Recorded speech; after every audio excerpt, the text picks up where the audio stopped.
शिवदयाल जी प्रेत बनके अपनी शिष्या बुक्की में बोलने लगे और उससे आदेश लेकर ये प्रताप सिंह और जिसने राधा स्वामी पंथ अलग से चलाया वो शालिग्राम भी उस बुक्की वाले भूत ते आदेश लेता था। आगे देखो, न्याजमंद को भी जब कभी भीड़ के समय पर घबराहट होती थी यानी आपत्ति पड़ने पर और किसी तरह से अकल काम नहीं देती थी, तब बुक्की जी के जरिए, लेखक प्रताप सिंह जी बोल रहे हैं, कह रहे हैं, बुक्की जी के जरिए स्वामी जी महाराज अर्थात शिवदयाल जी का हुक्म लिया करता था। उसमें भूत की तरह बोला करता और जैसा हुक्म होता था उसी के मुआफिक बंदा कारबंद होता था। और इसी तरह राय साहब, ये राय साहब शालिग्राम है, राय साहब, इसी तरह राय साहब ने भी मौज की थी कि बुक्की जी के जरिए से 2-4 बार हुक्म हासिल किए थे।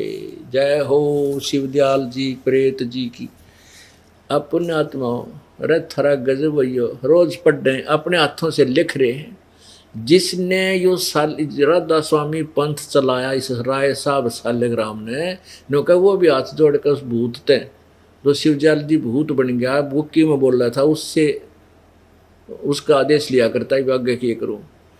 वो शालिग्राम में ना आया, वो किसी और को ना दिखा, वो भूत बन गया, उसके अंदर आगे प्रवेश कर ना समाधि से प्रकट कर लेती थी ध्यान ला के। तुम इतने पुराने थे उससे बुक्की तो पहले के तुम भगजन उसके सेवक थे तो तुम्हारे को प्रकट ना हुआ, वो तो भूत बन के उस बुक्की में बोला करता, हुक्का भी पिया करता और वो जो भी भोजन बनाती थी वो खाया करता, वो भूत बन गया।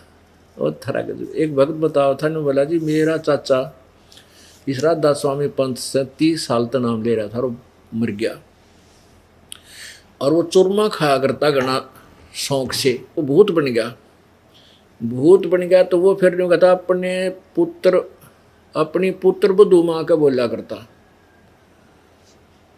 और सारे जो है ना कहता था चूरमा बनाओ मेरा, वो चूरमा बनाते, वह पुत्र बधू यानी छोरे की बहू खाया करती थी। और ना चूरमा बनाते तो वो उसमें बोल करने को कहता था ईंट से ईंट बजा दूंगा, न्यू कर दूंगा, एक आधा काम ऐसा बता दिया करता, हमारा पूरा भी हो जाता था। क्योंकि वो पिछले पुण्य जन्म का पुण्यकर्मी प्राणी था और जिस कारण से पिछले संस्कार के भक्ति के प्रभाव से वो इन नकली संतों राधा स्वामी पंथ में जा फंसा उनका चाचा। अब वो अपनी पूर्व जन्म की भक्ति को नष्ट करके फिर भूत बन गया और भूत बनने के बाद भी इस प्राणी में कुछ संस्कार पिछले पुण्य रह जाते हैं जिससे वो आगे आशीर्वाद या बरदुआ फिर भी कर सकता है। वो कति झाड़ा करवा देता है काल इसको और फिर 84 लाख योनियों में गधे कुत्ते सूअर बना देता है। तो वो बता रहा था कि मेरा चाचा 30 साल तक राधा स्वामी पंथ से संबंधित था। उसका कोई घंटे बैठ कर ध्यान करता था, सिमरण करता था और वो मर के भूत बन गया और अपनी पुत्र वधू में बोलने लग गया। उसका एक थान बना रखा था और वो कापीवर चुरमा खावे, उस पुत्र वधू में बोल रहे इब आपका नाम लिया। हमने भी सेद्या करता क्योंकि हमारा एक ही परिवार था, वो हमारा चाचा ही था। अब कबीर परमेश्वर की शरण में आने के बाद, आप जी से उपदेश लेने के बाद उस भूत तक पीछा छूटा हमारा, ईब नहीं बोलता हो कितना भी।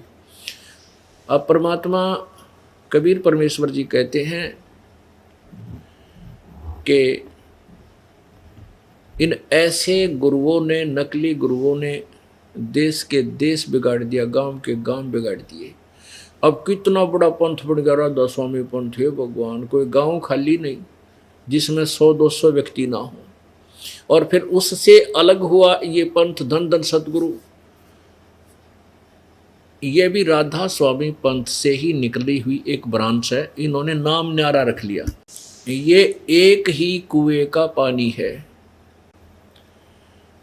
अब जैसे श्री सावन सिंह जी जो थे, वो बाबा जयमल सिंह जी जिन्होंने राधा स्वामी पंथ ब्यास में की स्थापना, वहाँ डेरा स्थापित किया, उसके उत्तराधिकारी थे। बाबा जैमल सिंह के तुरंत बाद सावण सिंह जी हुए। सावण सिंह जी के शिष्य श्री खेमामल उर्फ शाह मस्ताना, बिलोचिस्तानी शाह मस्ताना जी हुए और उन्होंने बेगू रोड सिरसा में हरियाणा के अंदर अपना न्यारा डेरा बना लिया। तो वो 5 नाम ही दान करते थे। उसके बाद सतनाम सिंह जी हुए, उन्होंने उन 5 नामों को छोड़ दिया, 3 नाम शुरू कर दिए। और इस धन धन सतगुरु पंथ ने देख ले, गांव के गांव उजाड़ दिए, काम के गांव बिगाड़ दिए। जहाँ देखो बड़ा धन धन सतगुरु वाले, हम तब धन धन सतगुरु वाले, सारे बीड़ी पीवे, सारे आम व्यवहार जनसाधारण से भी बेकार व्यवहार इन लोगों के हो गए, क्योंकि भगवान का सहारा मिल नहीं रहा और जो परमात्मा की से डर रहा नहीं। अब कुछ दिनों के में क्या होगा, जब इस दास का ये सच्चा ज्ञान पूरी जनता में फैल जाएगा तो ये पंथ जितने हैं ये राजनीतिक पार्टियां बनेंगी। भक्ति मार्ग से इनको कोई स्वीकार नहीं करेगा। आध्यात्मिक तरीके से इनका बिल्कुल आदर समाप्त हो जाएगा। ये बस अपना जान बचाने के लिए, रोजी रोटी चलाने के लिए राजनीतिक पार्टियां बना बैठेंगे। तो पुण्यात्माओं, काल ने इन पुण्यात्मा जो महापुरुष थे, जैसे शिवदयाल जी थे, ये अच्छी आत्मा थी और इनको अपनी मोहरा बनाया। काल ने अपना मिसयूज किया इसको, अपने रिमोट से गलत साधना पर आरूढ़ करके दुनिया को भ्रमित करवा दिया। इसके पुण्य बहुत थे, वो बर्बाद करा दिए। किसी को आशीर्वाद दे करके, किसी को बद्दुआ दे करके ये जीव अपना भक्ति को नष्ट कर लेता है।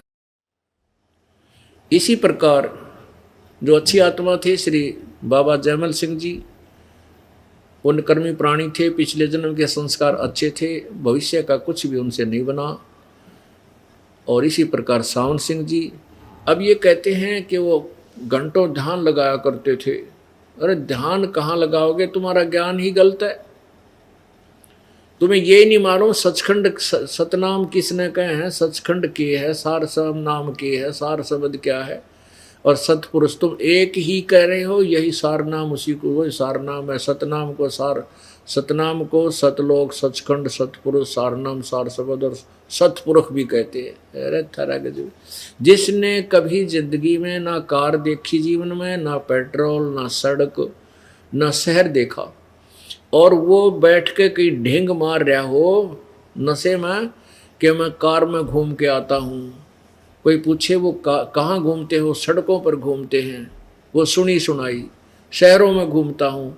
तो फिर कोई पूछे शहर कैसा होता है, गाड़ी किससे चलती है, वो पेट्रोल कैसा होता है, तो कोई कहे कि कार, शहर भी कार को ही कहते हैं, कार को शहर भी कहते हैं, कार को सड़क भी कहते हैं, कार को ड्राइवर भी कहते हैं, कार को पेट्रोल भी कहते हैं। वाह वाह वाह। तो ऐसा ज्ञान था इन अनाड़ियों का, क्योंकि वही सतनाम, सतनाम को सबसे ऊंचा स्थान है, इसी को सतलोक, सचखंड, सार शब्द, सार नाम, सत शब्द, सतपुरुष कह के पुकारा जाता है। परमात्मा कहते हैं झूठा ज्ञान तुम ध्यान कहाँ लाओ, तुम्हारा ज्ञान ही, तुम्हारा सिद्धांत ही झूठा है, तुम कहाँ ध्यान लगा रहे हो। झूठा ज्ञान ध्यान कहाँ लावे, ये बात विदा चतुराई, ये बात विवाद करके चतुरता दिखाते हो। तुम्हारा सब साधनाएं तुम्हारी गलत हैं, शास्त्र विरुद्ध हैं, इसलिए तुम अनमोल मनुष्य जीवन को बर्बाद कर रहे हो। तो परमेश्वर ने आकर के इस उलझी हुई गुत्थी को सुलझाया। ये सार नाम, सतनाम क्या है, ब्रह्म, परब्रह्म और पूर्ण ब्रह्म, ये 3 परमात्मा हैं। अब जैसे गीता जी अध्याय नंबर 15 के श्लोक नंबर 1 में कहा कि उल्टा लटका हुआ है संसार रूपी पीपल का वृक्ष समझो। ऊपर ने जड़, जड़ तो पूर्ण परमात्मा, सच्चिदानंद घन परमात्मा, पूर्ण ब्रह्म, और नीचे को तीनों गुण, रजगुण ब्रह्मा, सदगुण विष्णु, तमगुण शिवजी रूपी शाखा हैं। और जो संत इस उल्टे लटके हुए संसार रूपी वृक्ष के सभी पार्ट्स, सभी हिस्से बता देगा, उसके टुकड़े बता देगा, जैसे तना क्या है, डार क्या है, शाखा क्या है, पत्ते क्या है। स वेदवित, वो वेद के तात्पर्य को जानने वाला है, वो तत्वदर्शी संत है। और गीता जी अध्याय नंबर 15 के श्लोक 1 से लेकर 4 तक ये बताया है कि ये उलझी हुई एक गुत्थी है संसार रूपी वृक्ष की, और यहाँ तेरे और मेरे विचार काल में, यानी जो गीता ज्ञान दाता ब्रह्म अर्थात ये काल श्री कृष्ण जी में प्रवेश करके गीता बोल रहा है। ये करा कि यहाँ तेरे मेरे विचार काल में, अर्थात जो डिस्कशन, जो तेरे मेरी चर्चा चल रही है, मैं तुझे जो ज्ञान बता रहा हूँ, इस समय मैं पूर्ण रूप से नहीं बता पाऊंगा इस संसार रूपी वृक्ष के पूरे पार्ट को, क्योंकि इस पूरे विश्व के पूरे ब्रह्मांडों की सृष्टि की रचना से मैं परिचित नहीं हूँ। इसके लिए छोड़ा हुआ है गीता जी अध्याय नंबर 4 के श्लोक नंबर 34 में कि उस तत्व ज्ञान को जिसमें पूर्ण ज्ञान है, पूरी सृष्टि का ज्ञान है, उस ज्ञान को तत्वदर्शी संतों के पास जाकर समझ, उनको दंडोत प्रणाम करने से, उनको कपट छोड़कर उनसे प्रार्थना करने से वो तत्वदर्शी संत तुझे उस तत्व ज्ञान का उपदेश करेंगे। उन तक पूछ, और अपने सत्र का वो ज्ञान दे ही रहा है कि मेरा तो एक ओम नाम है, उसी का जाप करना चाहिए, 8वें अध्याय के 13वें श्लोक में गीता जी में। और उस पूर्ण परमात्मा परम अक्षर ब्रह्म, उसके विषय में बताया है 17वें अध्याय के 23वें श्लोक में गीता जी में कि उसका ओम तत्सत, ये 3 मंत्र के जाप का निर्देश है, सच्चिदानंद घन परमात्मा यानी पूर्ण परमात्मा का। तो यहाँ गीता ज्ञान दाता कहता है कि तेरे मेरे इस विचार काल में, यानी गीता के ज्ञान में, मैं संपूर्ण कंप्लीटली ये सृष्टि रचना का ज्ञान नहीं दे पाऊंगा। मुझे ज्ञान नहीं, मुझे इसकी आदि और अंत का पता नहीं। फिर कहता है कि उस तत्व ज्ञान के समझने के उपरांत उस तत्व ज्ञान रूपी शस्त्र द्वारा इस उलझे हुए गुत्थी को काटकर, गीता जी अध्याय नंबर 15 के श्लोक 4 में कहा है कि उसके पश्चात परमेश्वर के उस परम पद की खोज करनी चाहिए, जहां जाने के बाद साधक फिर लौटकर संसार में कभी नहीं आते, अर्थात वो पूर्ण मोक्ष प्राप्त करते हैं। और फिर कहा कि जिस परमेश्वर से सर्व ब्रह्मांडों की रचना हुई है, जिस परमेश्वर ने पूरे विश्व को, अनंत ब्रह्मांडों को रचा है, और मैं भी, गीता ज्ञान दाता कहता, मैं भी उसी की शरण में हूं, उसी की पूजा करनी चाहिए। अपुण्यात्मा, काल ने केवल जड़ बता दी कि ऊपर को जड़ है, नीचे को 3 गुण रूपी शाखा है, और साथ में ये भी गीता जी अध्याय नंबर 15 के श्लोक 1 में ये भी स्पष्ट कर दिया कि इस वृक्ष के, यानी संसार रूपी वृक्ष के सभी पार्ट्स को, सभी हिस्सों को जो बताएगा वो तत्वदर्शी संत है। वो आप उससे ज्ञान ग्रहण करो, फिर तुम्हें पूर्ण ज्ञान होगा, पूर्ण मोक्ष होगा, तुम्हारा फिर कभी जन्म मृत्यु नहीं होगा। गीता जी अध्याय नंबर 15 के श्लोक 16 और 17 में 2 भगवानों का वर्णन किया है।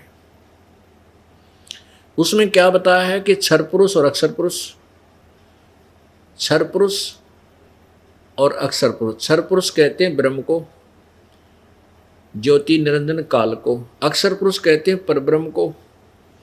परब्रह्म कौन है? ये 7 शंख, नील, जैसे नील, पद्म, शंख, ये गिनती है, 7 शंख ब्रह्मांड का मालिक है।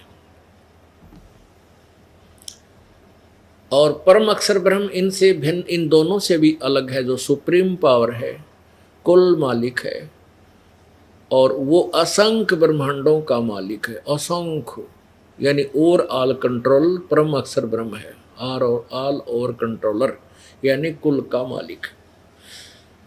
अपुण्यात्माओं, गीता जी अध्याय नंबर 8 के मंत्र नंबर 1 में अर्जुन ने पूछा कि वो तत्ब्रह्म कौन है, जिसके विषय में आपने गीता जी अध्याय नंबर 7 के श्लोक नंबर 29 में कहा है कि उस तत्ब्रह्म को और सारे अध्यात्म ज्ञान को सभी कर्मों से को जो समझ लेता है, उनसे परिचित हो जाता है, वो साधक फिर जन्म मृत्यु से ही छूटने का प्रयत्न करता है।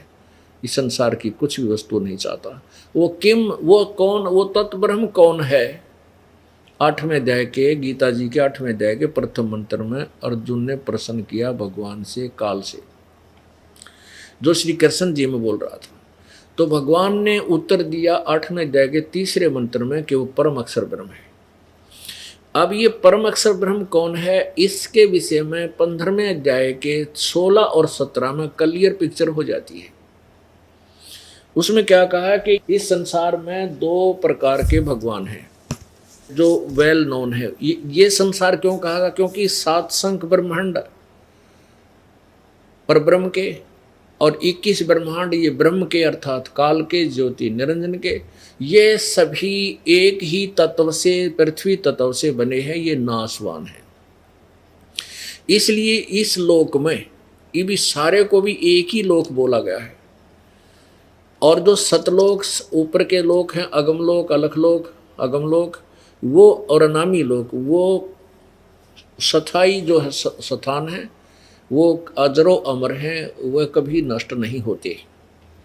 इसलिए इस 7 संग ब्रह्मांड यानी परब्रह्म वाले, अक्षर पुरुष वाले, और 21 ब्रह्मांड इस ब्रह्म अर्थात अक्षर पुरुष वालों को एक ही लोक बोला। इस लोक में अब देखिएगा, ये है श्रीमद् भगवत गीता जी, जय दयाल गोविंद का, ये गीता प्रेस गोरखपुर से प्रकाशित है।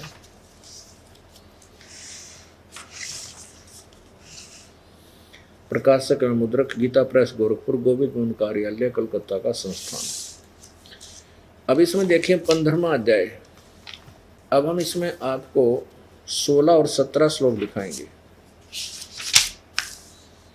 ये देखिएगा, अध्याय 15, इसमें श्लोक 16 में लिखा है कि द्वौ माने 2, इमौ माने इस, लोके माने लोक में, पुरुषौ माने भगवान। कौन कौन से? क्षर च अक्षर। इस लोक में क्षर यानी क्षर पुरुष, इस पुरुष को इन दोनों स्थानों पर लगाया जाएगा, क्षर पुरुष और अक्षर पुरुष। 2 भगवान हैं, दिवौ इमौ पुरुषौ लोके, क्षर च अक्षर एवं च एव च क्षर सर्वाणि भूतानि कुटस्थ अक्षर उच्यते। इसका अर्थ इन्होंने किया है, यह देखिएगा। इस संसार में नाशवान और अविनाशी भी ये 2 प्रकार के, इन्होंने पुरुष ही लिखकर छोड़ दिया, गोल मोल कर दिया। पुरुष माने 2 प्रकार के भगवान हैं, प्रभु हैं, और इनके संपूर्ण, इनमें संपूर्ण प्राणियों के शरीर नाशवान और जीवात्मा अविनाशी कहा जाता है। इसे सिद्ध हो गया कि क्षर पुरुष और अक्षर पुरुष यानी ब्रह्म और परब्रह्म, ये 2 भगवान हैं। इनके लोकों में जितने प्राणी हैं और ये स्वयं, इनका ये नाशवान है। आत्मा किसी की भी मरती नहीं, वो अमर है। अब 17वें श्लोक में क्लियर पिक्चर कर दी, कंसेप्ट ही क्लियर कर दिया कि वो अविनाशी, वास्तव में अविनाशी परमात्मा, वो तो इन ऊपर वर्णित दोनों से कोई और है।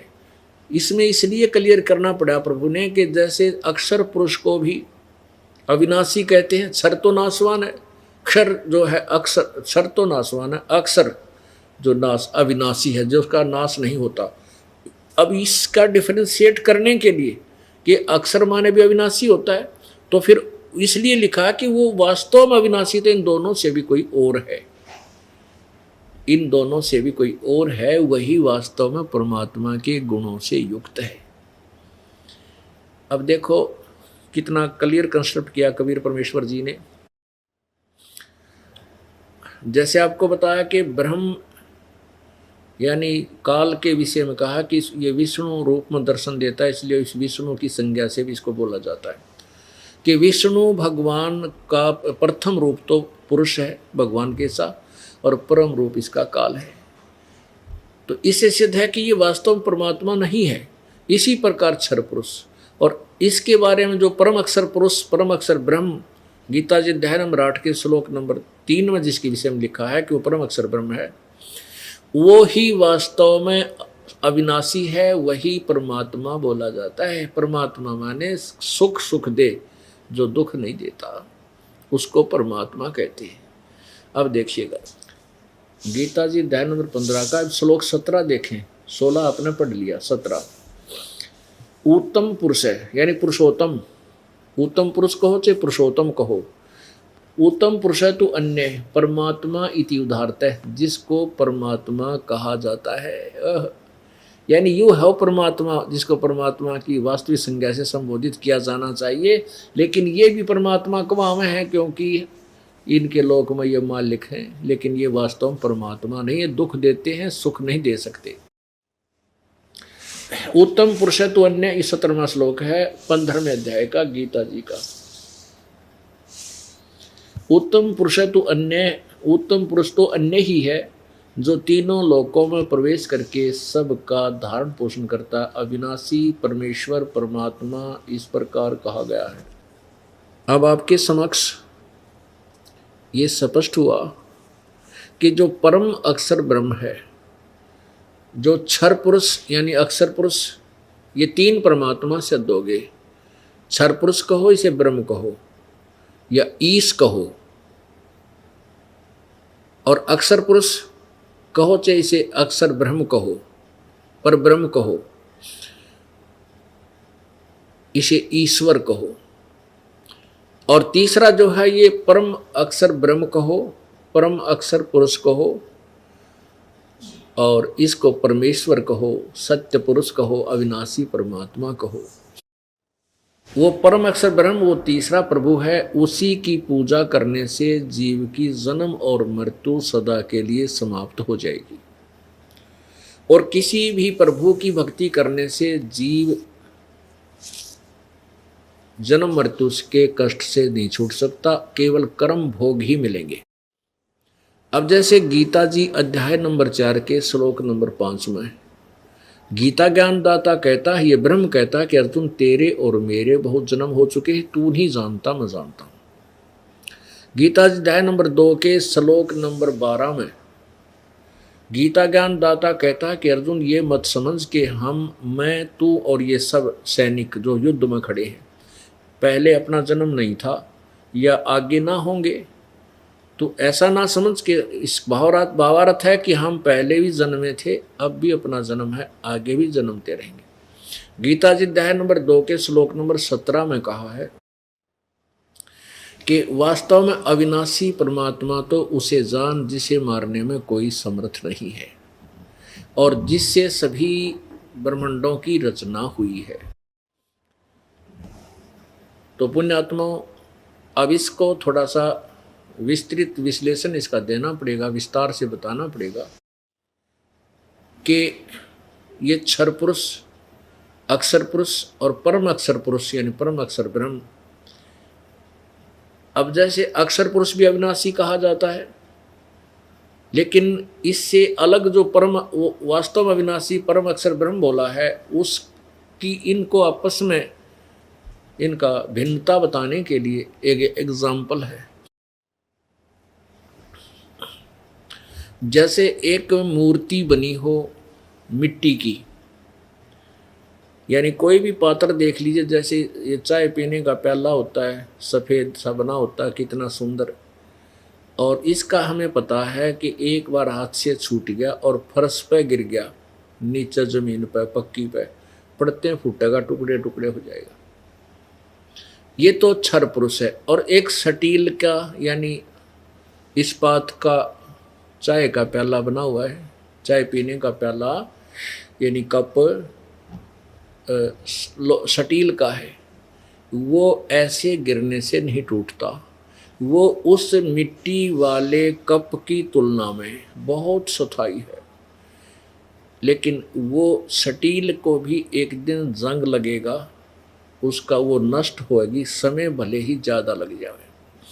वो भी वास्तव में अविनाशी तो कहा, इसको स्थायी धातु बोल दिया, लेकिन वास्तव में स्थायी नहीं है। इसका भी नष्ट होगा, पर होगा बहुत दिनों में, बहुत समय लगेगा। लेकिन तीसरी धातु सोना है, इसको कभी जंग नहीं लगता, इसका विनाश नहीं होता।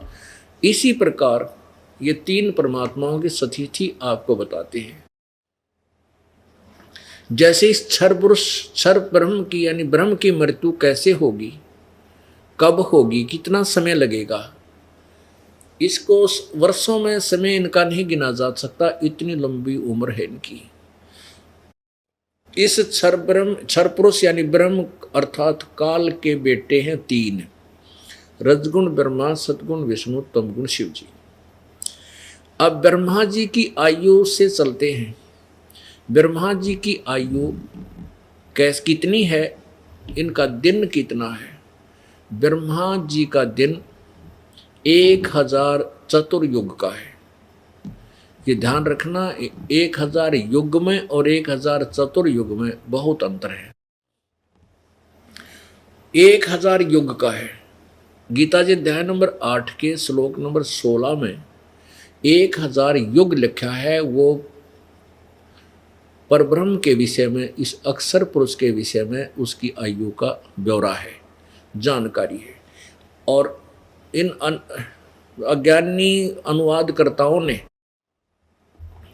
उस 1000 चतुर्युग को 1000 युग को चतुर्युग लिख दिया है, क्योंकि वो अज्ञानी थे, पूर्ण रूप से परमात्मा की परिभाषा से परिचित नहीं थे। इसलिए इसके अब क्लियर हो जाएगा, कंसेप्ट ही क्लियर हो जाएगा, तत्व ज्ञान से कोई भी भ्रमणा नहीं रहेगी। ब्रह्मा जी का एक दिन वैसे तो 1008 चतुर्युग का होता है, फिर भी हम इसको लमसम 1000 युग का मानकर 1000 चतुर्युग का मानकर चलते हैं। इतनी ही रात्रि होती है तो 2000 चतुर्युग की दिन और रात बन गई, और 30 दिन रात का 1 महीना, और 12 महीने का 1 वर्ष, और 100 वर्ष की ब्रह्मा जी की आयु।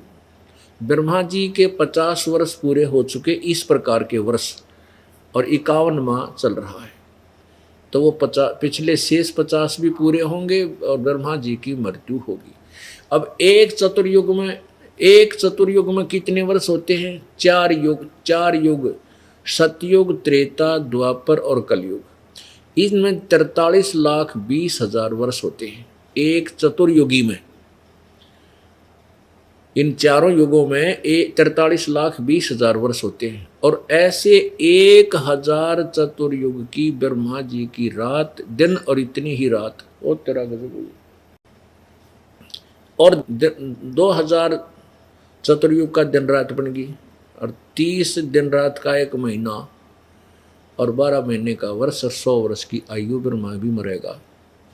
अब 7 ब्रह्मा जी की मृत्यु, ब्रह्मा जी से 7 गुना विष्णु की आयु, विष्णु जी की भी मृत्यु होगी, और विष्णु जी से 7 गुना श्री शंकर जी की आयु, शिव जी की, और शिव जी भी मरेगा। अब जो 70,000 बार ये शिव जी मर लेगा, तब ब्रह्मलोक में रहने वाला यो महाशिव अर्थात सदाशिव को, इसे ब्रह्म को हो, इसकी मृत्यु होगी। एक ब्रह्मांड का विनाश हो जाएगा। 70, तो वो एक युग होगा किसका? इस अक्षर पुरुष का, पर ब्रह्म का। पुण्यात्माओं, आपको बार बार इसलिए रट्टा लगवा रहा हूं कि बच्चे, बेटी, बहन, भाई, बुजुर्ग इस तत्व ज्ञान को उंगलियां पर रट लें, और किसी के भी फिर आप काबू में ना हो। जो भ्रमित करने वाले काल के दूत आपसे मिलें, उनको आप ज्ञान में हरा दो, और वो आपका अनुसरण करके अपना कल्याण करवा ले, क्योंकि ज्ञान की लड़ाई ज्ञान से ही निपटेगी। लात और मुक्यां तय गुस्सा नहीं निपटा करती। ज्ञान, जैसे हम ज्ञान शुरू कर रहे हैं, ज्ञान का युद्ध है, आक्रमण है ये का अज्ञान के ऊपर, तो ज्ञान से ही इसको ठीक किया जाएगा, ज्ञान से हराया जाएगा, फिर सीधा हो जाएगा सब कुछ। अब एक युग हो गया परब्रह्म का, जब 70,000 बार ये त्रिलोकीय शिव यानी काल के बेटे ये तमोगुण शिव मर जाएगा। अब ऐसे 1000, अब चतुर्युग नहीं है इसमें, अब युग शुरू हो गया है। परब्रह्म की आयु में चतुर्युग नहीं रहा, अब युग ओनली। अब 1000 युग, ऐसे युग, एक युग जो आपने सुना, ऐसे ऐसे 1000 युग का ब्रह्म, उस परब्रह्म का दिन इतनी ही रात्रि, ऐसे 30 दिन रात का एक महीना और 12 महीने का एक वर्ष और 100 वर्ष की, उस 100 वर्ष की परब्रह्म की आयु यानी अक्षर पुरुष की आयु, वो भी मरेगा। लेकिन लंबी उम्र कितनी, ओ हो। लेकिन परम अक्षर ब्रह्म वो कभी नष्ट नहीं होता, वो कभी मृत्यु में नहीं आता। वो परम अक्षर ब्रह्म वो कबीर देव है। अब उस परमात्मा के अतिरिक्त कहते एती उम्र बुलंद मरेगा अंतरे, सतगुरु लगे न कान न भेंटे वो संतरे। इतनी लंबी आयु भी हो जाएगी जैसे परम इस परब्रह्म की बताई है अक्षर पुरुष की। ओए होए, इतनी लंबी आयु तेरी हो जाएगी तो भी मरेगा अंत में। क्यों नहीं, क्यों मरेगा? क्योंकि सतगुरु लगे न कान न भेंटे वो संतरे। कौन से संत ना मिले? सतगुरु नहीं मिले, सदगुरु नहीं मिले, तत्वदर्शी संत नहीं मिले तुम्हें, और इतनी लंबी उम्र भी हो जाएगी तो भी तुम्हारी मृत्यु होगी, जन्म होगा, ब्रान माटी होगी। कौन नहीं मिले? वो तत्वदर्शी संत नहीं मिले जिसके विषय में गीता जी अध्याय नंबर 4 के श्लोक 34 में कहा है, और यजुर्वेद अध्याय नंबर 40 के श्लोक नंबर 10 और 13 में स्पष्ट किया है। वो संत ना ऋषियों को मिले, ना महर्षियों को मिले, ना वो सदगुरु मिले, और जिनको वो सदगुरु मिले उन महापुरुषों की थ्योरी और सिद्धांत, उनकी वाणी परमेश्वर के और शब्द ग्रंथों से मेल खाती है। अब आपको दिखाते हैं 3 भगवान। एक तो दिखा दिया गीता जी अध्याय नंबर 15 के श्लोक नंबर 16 और 17 में 3 भगवान, क्षर पुरुष, अक्षर पुरुष, परम अक्षर पुरुष, क्षर ब्रह्म, परम अक्षर पुरुष कहो से परम अक्षर ब्रह्म कहो, वो पूर्ण ब्रह्म।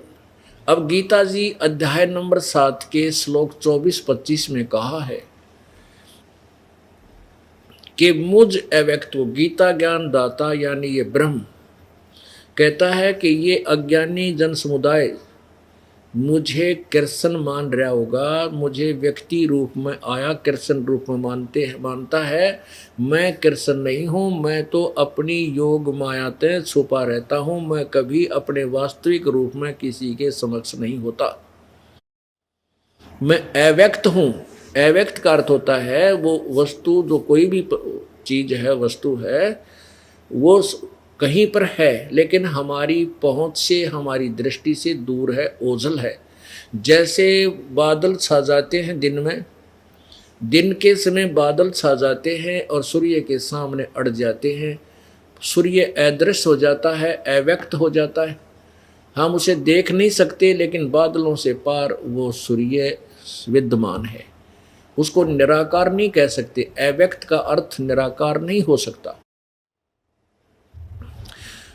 अब ये खुद कहता है कि मैं अपनी योग माया से छुपा रहता हूँ, इसलिए मैं अव्यक्त हूँ। ये मेरा घटिया सिद्धांत है कि मैं किसी के सामने नहीं आता। अब घटिया सिद्धांत क्यों बताया? क्योंकि एक भगवान होकर, माता पिता होकर के अपने बच्चों के सामने नहीं आता, उसमें कोई दोष है, वो अपराधी है, कोई ऐसा घिनौना कर्म करता है जिससे उसको लताड़ा जा सकता है। अब इसने प्रतिज्ञा की हुई है दुर्गा से कि मैं कसम खाता हूँ कि आज के बाद मैं किसी को अपने रूप, वास्तविक रूप में दर्शन नहीं दूंगा। अरे ऐसा जुल्म वो कर रहा है यहाँ पर। किसी का बेटा मरे, किसी की बेटी मरे, हाहाकार माच रही, किसी की टांग कट गई, कैंसर हो गई, अंधा हो गया, कैसे जुल्म, कोई गधा, कोई कुत्ता, कोई सुअर बना रखा। और वो 1 लाख मनुष्य शरीरधारी चीजों को खावर वो आदमी आगे आ जावे, उसने देख कर भाग जाए, उसकी भक्ति तो 7 जन्म भी ना करे इंसान। तो वो इसलिए सामने नहीं आता, उसने प्रतिज्ञा की हुई है कि मैं किसी के समक्ष नहीं आता। ये मेरा अटल अनुतम सिद्धांत है। अटल बिल्कुल अविनाशी और अनुतम माने घटिया। अब देखो गीता जी अध्याय नंबर 7 का श्लोक 24 और 25। पुण्यात्माओं, ये वो पवित्र सदग्रंथ है जिनके अंदर पवित्र ज्ञान और यथार्थ ज्ञान भरा पड़ा है। लेकिन इन अज्ञानी संतों, ऋषियों और गुरुओं ने इस पवित्र ग्रंथ को समझा नहीं, क्योंकि इनके पास वो मास्टर की नहीं थी, तत्व ज्ञान नहीं था जिसके आधार से इनको समझा जा सकता है। ये देखिएगा श्रीमद् भगवत गीता अध्याय नंबर 7 के श्लोक नंबर 24 और 25 को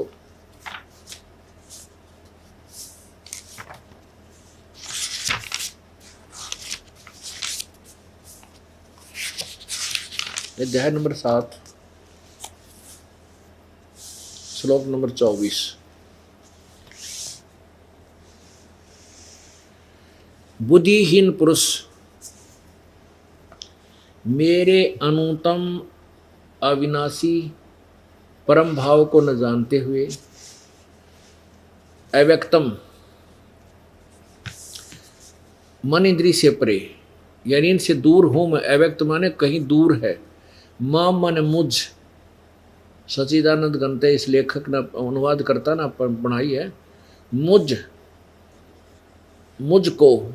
मुझको यानी मुझको, माम माने मुझको, इन्होंने लिखा मुझ सच्चिदानंदघन परमात्मा को मनुष्य की भांति जन्म कर व्यक्ति भाव को प्राप्त हुआ मानते हैं। अब जय कृष्ण ये बात कहे, पुण्यात्मा यहाँ भी सोचने की बात, यदि श्री कृष्ण जी ये कहे कि ये मूर्ख बुद्धिहीन जन समुदाय मेरे को व्यक्ति की तरह जन्म लेकर आने वाला मानते हैं, मैं व्यक्ति रूप में कभी नहीं आता प्राप्त हुआ मानते हैं, तो यह बात जची नहीं। क्योंकि श्री कृष्ण की माँ का बेरा, पिता का पता, उसके माँ का ज्ञान, उसके पिता का ज्ञान, उसका जन्म हुआ और मनुष्य ही रूप में श्री अर्जुन के पास खड़ा, तो ये बोलने वाला कोई और है, इसी ये भी सिद्ध हुआ। ये कौन है? ये दास बता रहा है, वो काल है जो स्वयं गीता जी अध्याय नंबर 11 के श्लोक नंबर 32 में कहता, मैं काल हूँ, सबको खाने के लिए आया हूँ और अब प्रवृत्त हुआ हूँ। श्री कृष्ण जी तो पहले विद्यमान थे उनके पास, वो नहीं कहते कि मैं अब प्रवृत्त हुआ। अब देखो अध्याय नंबर 7 का श्लोक नंबर 4 फिर देखिए। बुद्धिहीन पुरुष मेरे अनुतम अविनाशी परम भाव को न जानते हुए अव्यक्तम मन इंद्रियों से परे, यानी कहीं और स्थान पर रहने वाले को अव्यक्त कहते हैं। मुझको यानी सीधा ये बोल लिखना चाहिए इसको, मुझको व्यक्ति भाव को प्राप्त हुआ मानते हैं। आगे देखो, ये 25वां यहाँ है, इसकी संस्कृत यहाँ पर है और ये आगे यहाँ पर इसका अनुवाद है। अपनी योग माया से छुपा हुआ मैं, यानी कहीं पर है ये लेकिन गुप्त रहता, सबके प्रत्यक्ष नहीं होता। यह अज्ञानी जन समुदाय मुझ जन्म रहित को, अविनाशी परमेश्वर को नहीं जानता, अर्थात मुझको जन्मने मरने वाला समझता है। इसका अर्थ तो वास्तविकता में कुछ और है, जो दास ने गहरी नजर गीता में अनुवाद किया है वो सत्य है।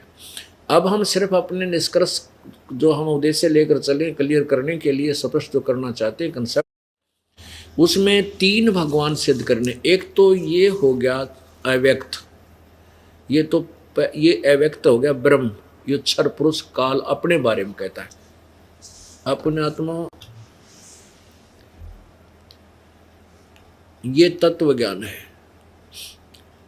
और इसको समझने के लिए आपको थोड़ा समय भी लगाना पड़ेगा, धैर्य भी रखना पड़ेगा इस ज्ञान को सुनने में, क्योंकि पहले जो ज्ञान हमने सुन रखा है वो बिल्कुल अज्ञान भर रखा है।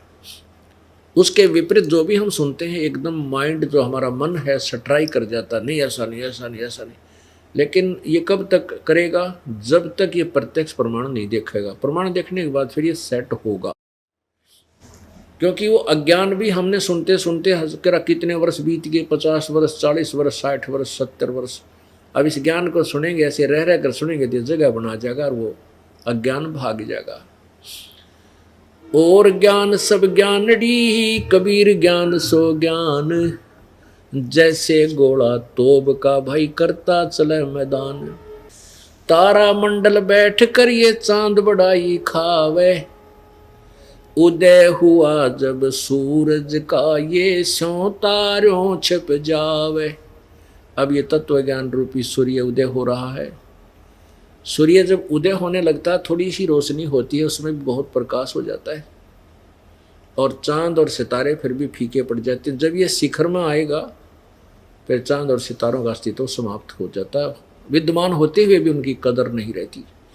ऐसे ही जब कबीर परमेश्वर पूर्ण ब्रह्म के बारे में आपको जानकारी हो जाएगी, फिर उसके पश्चात ये ब्रह्मा विष्णु महेश ब्रह्म पर ब्रह्म इनकी स्थिति ऐसे हो जाएगी जैसे सूर्योदय के बाद चंद्रमा और सितारों की स्थिति हो जाती है।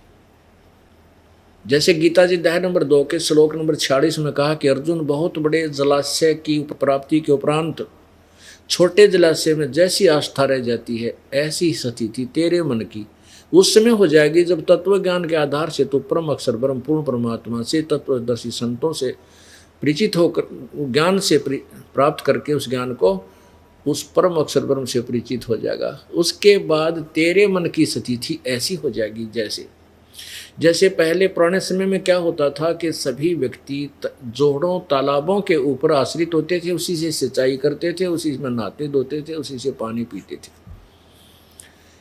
और कोई छोटा तालाब जैसे वर्ष में वर्षा हो जाती है और तालाब भर जाता है, एक वर्ष काम चला देता है छोटा तालाब जलाशय। और किसी को बहुत बड़ी लेक मिल जाए, बहुत बड़ी झील जिसमें 10-20 वर्ष वर्षा ना हो तो भी पानी ना खत्म हो, तो उस व्यक्ति को जो एक तालाब पर आश्रित था और जिसकी औकात से वो परिचित था कि एक वर्ष वर्षा ना हुई तो सारा परिवार भूखा प्यासा मरकर नष्ट हो सकता है, उसको वो झील प्राप्त हो जाए तो सारा टंडा लाद कर वहीं पहुंच जाएगा, उस झील के पास जा बसेगा, वो सदा के लिए सुखी हो जाएगा कि जल का अभाव हो ही नहीं सकता। लेकिन वो जलाशय जो पहले वाला वो बुरा नहीं लगता, उसको वो बुरा नहीं लगता, लेकिन उसकी औकात से परिचित हो गया कि ये स्थायी नहीं है, स्थायी लाभ नहीं दे सकता। इसी प्रकार ब्रह्मा विष्णु महेश ब्रह्म परब्रह्म ये बुरे नहीं हैं, इनसे भी लाभ होता, लेकिन आंशिक बहुत कम। ये भी सूखेंगे, ये भी नष्ट में आएंगे, लेकिन वो पूर्ण परमात्मा परम अक्षर ब्रह्म वो कबीर देव जब हमें उसके बारे में ज्ञान हो जाएगा, उसकी प्राप्ति हो जाएगी, फिर हमारी आस्था इन ब्रह्मा विष्णु महेश में छोटे जलाशय जैसी रह जाएगी। वो बुरे नहीं लगता है, ये मत समझो कि वो यानी हे नहीं है, लेकिन वो काम चलाऊ सरकार समझ लो, वही काम चलाऊ सा काम था, उसका गुजारा सा और ठीक नहीं हो पाता था। 2 वर्ष वर्षा न हुई तो उस जलाशय में भी पानी नहीं रहना था। इसी प्रकार तो यहाँ यही बता रहे हैं। अब ये तो क्षर पुरुष की स्थिति आपको पता चला। एक अव्यक्त तो ये 7वें अध्याय के 24 और 25 में हो गया। अब 8वें अध्याय में जो आपको अब 16 और 17 श्लोक सुना करके फिर आगे चलेंगे, क्योंकि 8वें अध्याय के 16वें श्लोक में ये कहा है कि ब्रह्मलोक पर्यंत ये सभी लोक नाशवान हैं, इनमें ब्रह्मलोक तक भी गए हुए प्राणी जन्म मृत्यु को प्राप्त होते हैं, कर्म भोग भोग कर फिर 84 लाख योनियों में आते हैं। और यहाँ का अंतिम उपलब्धि है कि ब्रह्म ओम नाम के जाप से ब्रह्मलोक की प्राप्ति होती है। ब्रह्मलोक यहाँ का अंतिम लोक है इनकी नॉलेज में। और गीता जी अध्याय नंबर 8 के श्लोक 16 में स्पष्ट किया कि ब्रह्मलोक तक भी वापस जन्मते मरते हैं। फिर 17वें श्लोक में लिखा है कि उस जो दूसरे नंबर का भगवान है, प्रभु कहलाता है, परब्रह्म यानी अक्षर पुरुष, उसके विषय बताया कि उस अक्षर पुरुष उस परब्रह्म का जो एक दिन 1000 युग का होता है। इसमें चतुर्युग नहीं लिखा है।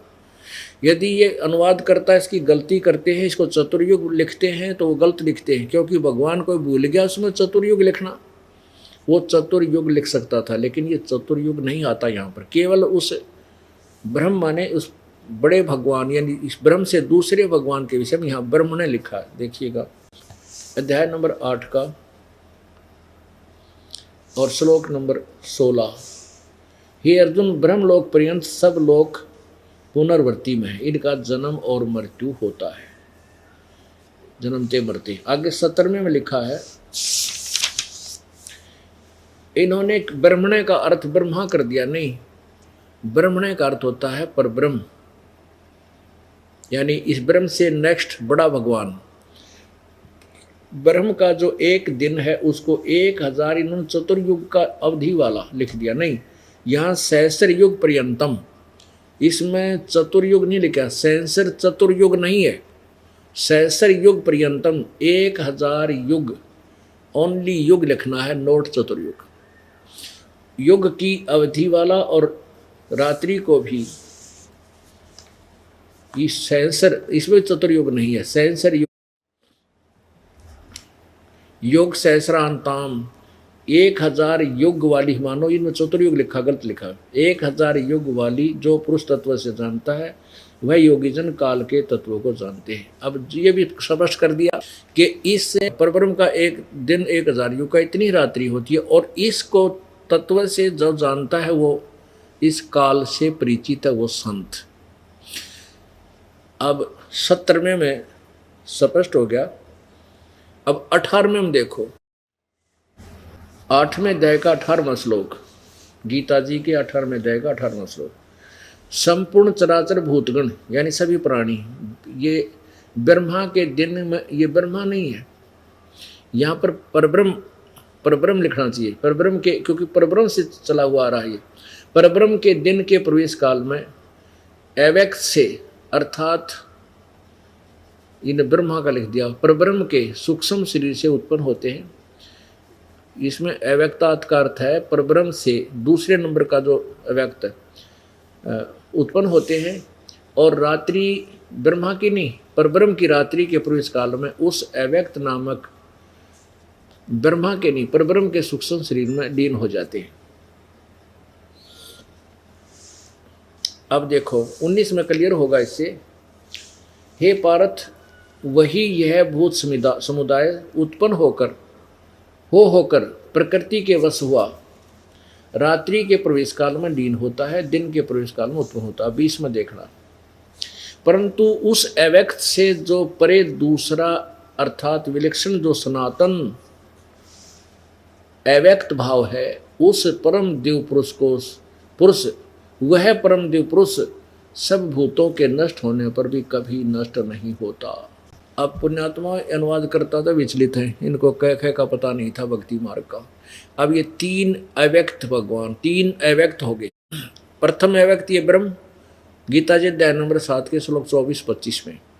अब दूसरा अव्यक्त ये बताया कि उस परब्रह्म है ये क्या होता है कि 1000 युग जब परब्रह्म का दिन समाप्त हो जाते, 1000 युग का परब्रह्म का जब दिन समाप्त होता है तो इस ब्रह्म के क्षर पुरुष के 21 ब्रह्मांड विनाश में आ जाते हैं, और 1000 युग के बाद यानी इससे सीधा 7 करोड़ जब शंभु मर जाते हैं, काल ये शिव मर जाते हैं, तब एक बार ये पूरे 21 ब्रह्मांड का नाश हो जाता है। फिर ये सभी प्राणी परब्रह्म के लोक में रख दिए जाते हैं, और 1000 युग जो परब्रह्म का है, जब दिन प्रारंभ होता, रात्रि समाप्त होने के बाद फिर पुनः 21 ब्रह्मांडों में सृष्टि धीरे धीरे प्रारंभ होती है। ये तो है परब्रह्म। अब इस परब्रह्म से, इस अव्यक्त से जो दूसरा परम अव्यक्त भाव है, सनातन अव्यक्त भाव, अविनाशी, उस परमेश्वर को, उस सच्चिदानंद ब्रह्म तो सभी के नष्ट होने पर भी कभी नष्ट नहीं होता। अब देख लो, अब दो अव्यक्त यहाँ दिखाए जा रहे हैं, फिर देखना 8वें अध्याय का 20वां श्लोक है। परंतु उस अव्यक्त से परे जो दूसरा विलक्षण जो सनातन अव्यक्त भाव है, उस परम देव पुरुष को, वह परम देव पुरुष सब भूतों के नष्ट होने पर भी नष्ट नहीं होता, वो वास्तव में अविनाशी है। अब ये 8वें अध्याय का 21वां श्लोक है, 20वां आपने पढ़ लिया। अव्यक्त अक्षर माने अविनाशी, अव्यक्त अविनाशी इस नाम से कहा गया है उसी अक्षर नामक अव्यक्त को, यानी अविनाशी अव्यक्त को परम गति कहते हैं। जिस सनातन अव्यक्त भाव को प्राप्त होकर मनुष्य वापस नहीं आते, यानी जिस उस पूर्ण परमात्मा की प्राप्ति करके फिर जन्म मृत्यु नहीं होते, वह मेरा परम धाम है, ये काल कहता है। अब गीता ज्ञानदाता कहता है कि जो अविनाशी अव्यक्त है, गीता जी अध्याय नंबर 15 के श्लोक 17 में स्पष्ट किया है, वही यहाँ किया जाता है, और वो कभी नष्ट नहीं होता, उसको प्राप्त होकर फिर जन्म मृत्यु कभी नहीं होती। और ये कहता मेरा भी वो परम धाम है, क्योंकि इसकी काल का भी निष्कासन वहीं से हुआ है। अब जैसे कोई व्यक्ति गांव छोड़कर 50, 60, 100 वर्ष पहले उसके दादे परदादे शहर में रह रहे हैं, और उनको ये पता होता है कि हमारा मूल गांव वो था, तो उस गांव का व्यक्ति उस शहर वाले व्यक्ति से जब मिलता है तो वो भी कहता है कि हम भी उस गांव के थे, हमारा मूल गांव तो वही है, लेकिन अब उनका वहाँ कुछ नहीं है, ना संपत्ति है ना कोई संतान है, वो शहर रह रहे हैं। तो ऐसे ही ये काल कह रहा है कि मेरा भी वही परम धाम है, मैं भी वहीं से आया हूँ। अब आगे देखो 22 में स्पष्ट करता है, 8वें अध्याय का श्लोक 22। हे पार्थ, जिस परमात्मा के अंतर्गत सर्वभूत यानी जो कुल का मालिक है और जिस सच्चिदानंद घन परमात्मा से यह समस्त जगत परिपूर्ण है, वह सनातन अव्यक्त परम पुरुष तो अनन्य भक्ति से प्राप्त होने योग्य है। अनन्य का अर्थ है कि किसी और में श्रद्धा न रखे, केवल एक सब पूजाएं त्याग कर उसी की पूजा सच्चे सतगुरु तत्वदर्शी संत से लेकर करे, तब उसका पूर्ण मोक्ष हो जाता है, फिर जन्म मृत्यु कभी नहीं होती। अब इस आज के सत्संग का जो उद्देश्य था कि ब्रह्म ये काल है, ये समझाना। पर ब्रह्म और ब्रह्म जो है ये 21 ब्रह्मांड का स्वामी है, और ब्रह्मा विष्णु महेश इस ब्रह्म के पुत्र हैं। ये रजगुण ब्रह्मा है, सतगुण विष्णु, तमगुण शिव जी। एक ब्रह्मांड में एक विभागीय मंत्री हैं, और एक ब्रह्मांड में ये ब्रह्म क्षर पुरुष ये इनका पिताजी है, ये समझो मुख्यमंत्री है। और जो अक्षर पुरुष है यानी परब्रह्म, वो 7 सांख्य ब्रह्मांड का मालिक है, वो भी नासवान है। ब्रह्मा विष्णु महेश भी नासवान है, और ये ब्रह्म भी नासवान है। और तीसरे नंबर का जो परमात्मा है परम अक्षर ब्रह्म, वो तीसरा अव्यक्त सच्चिदानंद घन परमात्मा, वो कभी नष्ट नहीं होता। वहां गए हुए प्राणी का फिर पुनर्जन्म नहीं होता। बोलो सतगुरुदेव की जय। परम पिता परमात्मा सारी सृष्टि के रचनहार कुल मालिक,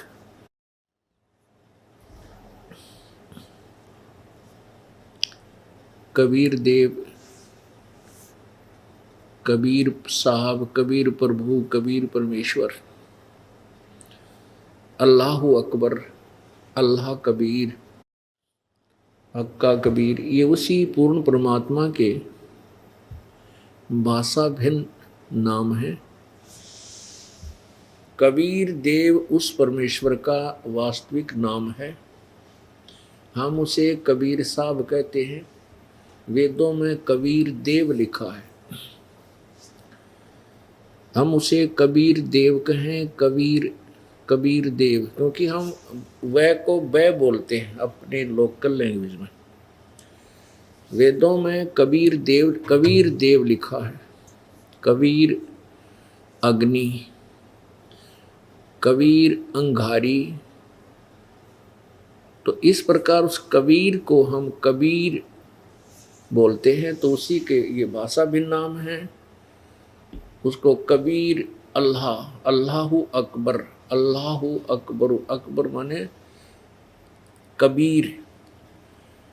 एक ए शब्द जैसे अस्कूल, स्थान, अस्थिर, ऐसे स्थान को ए लगा देते हैं अरबी भाषा में। तो इस प्रकार अल्लाहु अकबर,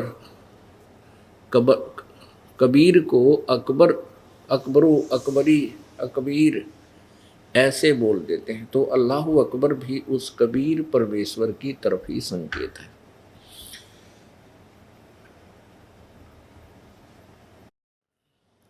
तो वो परमात्मा यहाँ इस काल के लोक में स्वयं आते हैं और अपने पाने की विधि, अपनी प्राप्ति का जो मेथड है, वे ऑफ वर्शिप है, यथार्थ जो ज्ञान है, उसको स्वयं ही आकर के बताते हैं। और काल भगवान ने ऐसा जुल्म करवाया हुआ होता है अपने अज्ञानी संतों और गुरुओं महर्षियों के द्वारा कि उसने पूरे के पूरे भगत समाज में शास्त्र विरुद्ध ज्ञान और शास्त्र विरुद्ध साधना का ढोल पिटवा रखा होता है। और वो भोली आत्माएं उस अज्ञान के ऊपर इतने आरूढ़ हो जाते हैं, जब परमेश्वर का यथार्थ ज्ञान प्रकाश होता है, सामने आता है, उसको भी मानने को तैयार नहीं होते, विरोधी बन जाते।